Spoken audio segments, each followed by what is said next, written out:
नमस्कार सर। नमस्कार पंत जी। सर, जैसे कि हमने अभी सुना है कि आप ऑलरेडी बहुत सारे स्टार्टअप्स को और कंपनीज को ग्रो कर रहे हैं। उसी तरीके से अभी आपने नए 4 स्टार्टअप्स के साथ जुड़े हैं। तो हम जानना चाहते हैं कि उन स्टार्टअप्स का क्या विजन है, क्या मिशन है और किस तरीके से आप अपनी टीम को आगे लेके उसमें आगे बढ़ना चाह रहे हैं। पंत जी, हमने 2011 में एक्टिव बिजनेस से मैं निकल गया, बिजनेस को बेच दिया और दूसरे जो प्रमोटर्स थे उनको बिजनेस सौंप दिया। उसके बाद मेनली हम अपनी लाइफ को 2 चीज़ों के लिए दे दिया है। एक, development of the entire entrepreneurship और दूसरा सोशल फिलैंथ्रोपी। अभी जो ये 4 स्टार्टअप शुरू किए हैं इसमें मेनली यंगस्टर्स हैं जो डिफरेंट एमएनसीज में काम कर रहे थे और एक्स आर्मी मैन हैं जिनका कमिटमेंट है, जिनका डिसिप्लिन है। तो अगर आप प्रसादम देखोगे, प्रसादम के पीछे मेरा विचार था कि भारत के 140 करोड़ लोगों को डेली मंदिर जाके प्रसाद लेना, स्पेशली तिरुपति मंदिर का, स्वामीनारायण महाराज जेतलपुर का, और अगर आप देखोगे मनसा देवी का, वैष्णो देवी का, सिद्धिविनायक का दिल्ली का, दगड़ू सेठ पुणे का, ये सब हजारों साल पुराने मंदिर हैं। और हमारे बाप दादे, आपके दादा दादी, पिताजी सब सुबह का शुरुआत प्रसाद से करते थे। तो हमने ये सारे यंगस्टर्स को लेके और सभी बड़े जो फिलैंथ्रोपी थे, धार्मिक लोग थे, इनसे बात करके ये शुरू किया कि प्रसाद मंदिरों में विशेष पूजा अर्चना के बाद चढ़ेगा और वो प्रसाद दिल्ली, मुंबई, बेंगलोर, हैदराबाद में अवेलेबल होगा। अभी शुरुआत दिल्ली से किया है, बट अगले 4 महीने में ये चारों सेंटर पे प्रसाद होगा, जहां पे आप प्रसाद वॉकिंग भी ले सकते हैं। एंड प्रसाद सिंस बेच नहीं रहे हैं तो आपको मेंबरशिप लेना पड़ेगा। मेंबरशिप लेके ये प्रसाद आपके घर पे पहुंच जाएगा, या आप ये जो स्टोर्स हैं वहां से ले सकते हो। और मेंबरशिप से जो पैसा आएगा ये मेनली जागोनारी है और जो दूसरे फिलैंथ्रोपिक हैं वहां पे औरतों का विकास और जो एग्रीकल्चर इनिशिएटिव वहां पे खर्च होगा। तो प्रसाद हम मानते हैं it is the best blessing ever given by any culture civilisation to their followers. तो जो प्रसाद है ये बहुत पॉजिटिविटी देता है, बहुत कनेक्टिविटी देता है और आपको आपके कल्चर के प्रति बहुत ज़्यादा मोटिवेट करता है। And best possible blessing by the God through temple to the people. तो सर, हम इसमें ये जानना चाहते हैं कि जो हम इसमें प्रसाद लेके आ रहे हैं मंदिरों से, उसको किस तरीके से हम लाएंगे और किस तरीके से हम डिस्ट्रीब्यूट करेंगे, और हमारा क्या मोटो है, हम क्यों ओनली प्रसाद, हम और चीज़ों में क्यों नहीं जा रहे हैं मंदिरों के। तो हम जानना चाहते हैं कि किस तरीके से इसको आगे बढ़ाया जाएगा। प्रसाद जो है एक बेस्ट पॉसिबल ब्लेसिंग है और हर आदमी जो मंदिर जाता है उसको वो अपॉर्चुनिटी नहीं मिलती है कि प्रॉपर ढंग से पूजा करके प्रसाद पावे। भीड़ में होती है मंदिरों में, आपके पास समय का अभाव होता है। तो ये जो प्रसाद है ये प्रॉपर पूजा करके आया हुआ प्रसाद होता है। और दूसरी और चीजें अगर बोलें तो मंदिर का दूसरा चीज है कि हम आपको मंदिर का दर्शन करा दें। तो मंदिर का दर्शन आज की डेट में सरकार ने बहुत सारे तरीके दिए हैं और अगर ज्यादा डिमांड आएगी तो मंदिर का दर्शन भी शुरू करेंगे। प्रसाद ऐसा था कि जो लोगों को किसी भी कीमत पर मिल नहीं पा रहा था, और आज के जो जैनी हैं, जो जैनजी हैं, वो समझ नहीं पा रहे थे प्रसाद का वैल्यू क्या है। सो दादा दादी और माता पिता में तो कनेक्टिविटी थी, बट माता पिता से पोते की कनेक्टिविटी डिस्कनेक्ट हो रही थी, तो इसलिए इसको प्रसाद को लेके आए। और सर, मैं भी एक सवाल आपसे ये जानना चाहता था, जैसे कि आप प्रसादम है उसे लेके कितना कॉन्फिडेंट है, और उसके साथ ही साथ हम लोग ये भी जानना चाहते हैं नेक्स्ट मंथ कुंभ आने वाला है, तो उसमें कुंभ एज अ प्लेटफॉर्म हम उसे यूज कर सकते हैं प्रसादम के लिए, वो कितना अच्छा रहेगा। कुंभ बहुत बड़ा, मतलब हिंदू सभ्यता का 10,000 सालों का एक ट्रेडिशन है, बहुत ग्रांट है, बहुत बड़ा है। एंड पूरी दुनिया में इतना बड़ा कोई आयोजन होता नहीं है जहां पे 50 करोड़ आदमी एक जगह पे आवे। इससे बड़ा वेटिकन सिटी है जहां 4-5 करोड़ लोग आते हैं। मक्का मदीना है जहां पे 8-10 करोड़ आदमी, लेकिन 50 करोड़ आदमी एक महीने में हुआ ऐसा दुनिया में कहीं नहीं होता।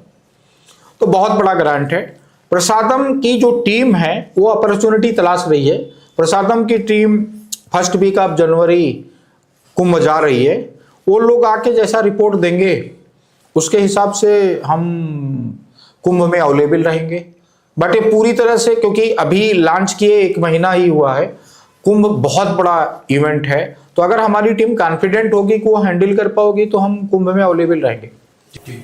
और सर इसके साथ ही साथ मैं ये जानना चाहता था कि क्या प्रसादम हमारे सनातन को बढ़ाने में और उसका जन जन तक पहुंचाने में प्रचार कह सकते हैं, उसमें भी सहायता करेगा? जो सनातन का बेस है वो वेद है। वेद, पूरा वेद ही डिपेंड है प्रसाद पे, कि आप हमारी दोस्ती करेंगे तो दोस्ती के एवज में हम आपको कुछ देंगे, आपसे मैं दोस्ती करूंगा तो आप उसके एवज में हमें कुछ देंगे। पर पूरी दुनिया में एक भारतीय सभ्यता, सनातन सभ्यता यह है जहां हर गैदरिंग के बाद कुछ खाने को दिया जाता है। मंदिर हम जाते हैं, हम मस्जिद जाते हैं तो वहां कुछ नहीं मिलता, चर्च जाते हैं तो कुछ नहीं मिलता। मंदिर किसी भी जाओगे, छोटे से छोटे मंदिर जाओगे, बड़े से बड़े मंदिर जाओ तो आपको प्रसाद मिलेगा। तो जो प्रसाद है आपका बेस्ट ट्रेडिशन है। This is the way how we do the equality. हम क्यों खत्म नहीं होते हैं? हमारे पे हूड़ आए, कुषाण आए, तुर्क आए, मुगल आए, अंग्रेज आए, फ्रेंच आए, पुर्तगाल आए, स्पेन आए, इतना किसी सभ्यता पे आज तक हमला ही नहीं हुआ। मैं गिनाने बैठूं तो आपको कल दोपहर तक गिना सकता हूं कि हिंदुस्तान पे, भारत की सभ्यता पे पिछले 4000 सालों में कितने हमले हुए। फिर भी आपकी हस्ती मिटती नहीं है। क्यों नहीं मिटती? प्रसाद।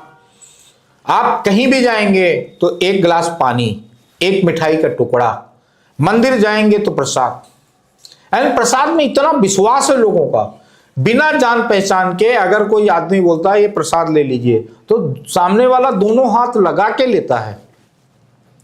किसी ने भी, आपने सुना नहीं होगा, किसी को भी ये कहते कि प्रसाद वहां रख दो, मैं बाद में ले लूंगा। प्रसाद के लिए लोग 2-2 हजार किलोमीटर चलते हैं। गुरुद्वारों में जाइए, लंगर है प्रसाद के रूप में, मंदिरों में जाइए प्रसाद के रूप में खाने हैं, और तरह तरह के प्रसाद हैं। कहीं ड्राई फ्रूट है, स्वामीनारायण महाराज में एक विशेष किस्म का लड्डू है, आप तिरुपति में जाएं एक विशेष किस्म का लड्डू है, अष्टविनायक में जाएं एक विशेष किस्म का मोदक है, मनसा देवी में जाएं तो विशेष किस्म का पंचमेवा है, वैष्णो देवी में जाएं विशेष किस्म का पंचमेवा है। वहाँ का जो ट्रेडिशन है, वहाँ का जो कल्चर है, उसको समेटे हुए है प्रसाद। प्रसाद खाके आप वहां का कल्चर समझ सकते हैं, प्रसाद खाके आप वहां की विशेषता समझ सकते हैं। इतना बड़ा ये कॉन्सेप्ट है। और सर इसके साथ ही साथ जैसे हमारे भारत में थाउजेंड्स ऑफ स्टार्टअप्स हर साल आते हैं, तो क्या आप सर हमें ये बताएंगे, गाइड करें कि स्टार्टअप के लिए एक लाइफलाइन क्या होता है? वो फाइनेंशियल बोल सकते हैं या फिर हमारा जो लिंक्स होते हैं, तो आपके जरिए हमें जानना चाहते हैं कि हम जी हम आपको संक्षिप्त सा बतावें। जी। हर चीज जब आप शुरू करते हो उसको स्टार्टअप बोलते हैं। जब आप पहले दिन स्कूल गए तो आपका स्टार्टअप, जब आप हाई स्कूल में आए तो कॉलेज का स्टार्टअप, इंजीनियरिंग में तो इंजीनियरिंग का स्टार्टअप, जब आपने नौकरी शुरू की तो नौकरी का स्टार्टअप, आज जब आप सुबह घर से निकले वो स्टार्टअप है, जब आप कोट पहने तो स्टार्टअप है, कल जब आप 2025 में जाएंगे वो आपका स्टार्टअप है। तो जल्दी समझ लेने के लिए ये इसको एक लिटरेचर के रूप में स्टार्टअप बोला गया। एक्चुअल में हम अपनी जिंदगी में रोज स्टार्ट करते हैं। एक चीज हो गया। दूसरा, जितने भी आदमी बड़े बने हैं सब जीरो से बने। नारायण मूर्ति जी 12,000 रुपए से, गौतम भाई अदानी 8,000 रुपए से, धीरू भाई अंबानी 500 रुपए से। ये रिस्क है कैपिटल का। जीतता कौन है? जीतते हम आप हैं। जीतता है हमारा विश्वास, जीतता है हमारी जिद, जीतता है हमारे सपने। अगर आपने खुली आंखों से सपने देखे और वो सपने आपको सोने नहीं दे रहे हैं तो आपको कोई फेल नहीं करेगा। लेकिन अगर आपने सो के सपने देखे और जब आप सुबह उठे और वो सपने गायब हो गए तो आप कामयाब नहीं होंगे। आप अगर अंबानी के यहाँ पैदा हुए हैं, आप अदानी के यहाँ पैदा हुए हैं, आप गांधी फैमिली में पैदा हुए हैं, आप नेहरू फैमिली में पैदा हुए हैं, आप कभी कामयाब नहीं होंगे। कामयाबी की पहली शर्त है जिद, दूसरी शर्त है खुले आंखों से सपने देखो, और वो सपने तब तक सोने न दें आपको जब तक आप अचीव ना कर जाओ। और मैं मानता हूं एज ए मेंटर, हमने 30 से ज्यादा सफल स्टार्टअप दिए हैं और 15 से ज्यादा बंद कंपनी को नंबर 1 लेके गए हैं। आज 1.5 रुपए के इमेजिका 125 रुपए पे खड़ी है। अगर आप 2021 फरवरी देखोगे तो 1 रुपए 60 पैसे का इमेजिका था, आज वो 120 रुपए पे खड़ा है। 70-80 पैसे का राज आयल आज 60 रुपए पे खड़ा है। ये है मेहनत की, ड्रीम की सफलता की कहानी। एक किसान से 15 रुपए किलो चावल लेके उसका चिवड़ा बनाने वाला हल्दीराम उसको 800 रुपए किलो बेचता है। यह है मेहनत, यह है कन्वर्सन।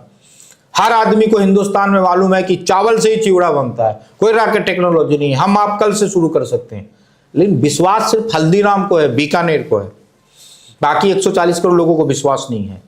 इसलिए वो हल्दीराम है और बाकी लोग रामलाल हैं। राइट। तो लास्ट में सर हम ये पूछना चाहते हैं कि आपका क्या, जितने भी लोग हमें देख रहे हैं उनके लिए क्या एक संदेश देना चाहते हैं in terms of the new startups? आप खाना खाओ या ना खाओ, प्रसाद जरूर खाओ। प्रसाद की मेंबरशिप जरूर लो, और प्रसाद की मेंबरशिप लेने के बाद तो रोज एक बार दिन में प्रसाद खाओ और 5 लोगों को खिलाओ। आपके पास पैसे नहीं है तो मेरे से पैसे लेके खाओ, लेकिन प्रसाद जरूर खाओ। एक टुकड़ा प्रसाद का आपके अंदर जाता है, 10,000 सालों का संस्कार आता है। 4 वेद आते हैं, 8 पुराण आते हैं, 108 उपनिषद आते हैं और 20 अरण्यक आते हैं। 90% लोगों ने तो इस लिटरेचर का नाम ही नहीं सुना होगा। प्रसाद से शुरुआत करिए, एक एक करके सबके बारे में नॉलेज भी मिलेगा और सबका प्रसाद भी मिलेगा।